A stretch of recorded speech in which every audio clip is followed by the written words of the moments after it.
आज धनत्रयोदशी म्हणजेच धन्वंतरी जयंती, आयुर्वेदाचे भगवंत धन्वंतरी पूजनाचा दिवस। धातूची भांडी खरेदीची बाजारात लगबग। पूरग्रस्तांसाठी 1356 कोटींचा निधी जाहीर। पुणे आणि संभाजीनगर विभागातील 7 जिल्ह्यांना निधी। शेकापचे जयंत पाटील मारहाण प्रकरणी दोषी, पत्रकार मारहाण प्रकरणी महाराष्ट्रात महत्त्वाची घडामोड। बेस्ट कर्मचाऱ्यांमध्ये आनंदाचं वातावरण, दिवाळीत मिळणार 31,000 रुपये बोनस। 23,596 अधिकारी कर्मचाऱ्यांना बोनस जाहीर। महाराष्ट्रातील वारकरी संतापले, पंढरपुरात विठ्ठल मंदिर कर्मचाऱ्यांना वाटला चिकन मसाला।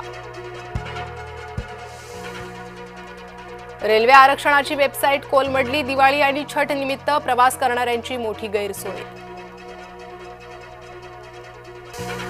पुण्यात शिवसेनेची आढावा बैठक, स्थानिक निवडणुकांसाठी शिवसेनेकडून पुण्यात स्वबळाची चाचपणी, श्रीकांत शिंदे राहणार उपस्थित।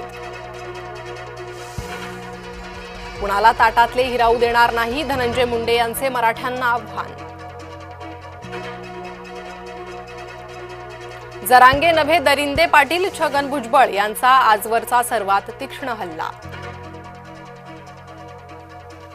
मुळावर उठलात तर मराठे उत्तर देतील, मनोज जरांगे यांचा भुजबळ यांच्यावर प्रतिहल्ला। मनसेचा दीपोत्सव ठरला ठाकरेंचा कुटुंब सोहळा, कौटुंबिक स्नेहमिलनामुळे शिवतीर्थवर फटाक्यांची आतिषबाजी। भुजबळांच्या फटकेबाजीतून विखेंचीही सुटका नाही, सहयोगी मंत्री विखे जरांगे यांना शरण गेल्याचा भुजबळांचा आरोप। आपण केवळ प्रक्रियेला गती देतोय, राधाकृष्ण विखेंची भुजबळांच्या आरोपावर प्रतिक्रिया। पुण्याचे खासदार मुरलीधर मोहोळ अडचणीत, जैन बोर्डिंगची जागा विकासकाला विकण्यामागे मोहोळ, माजी खासदार राजू शेट्टींचा गंभीर आरोप।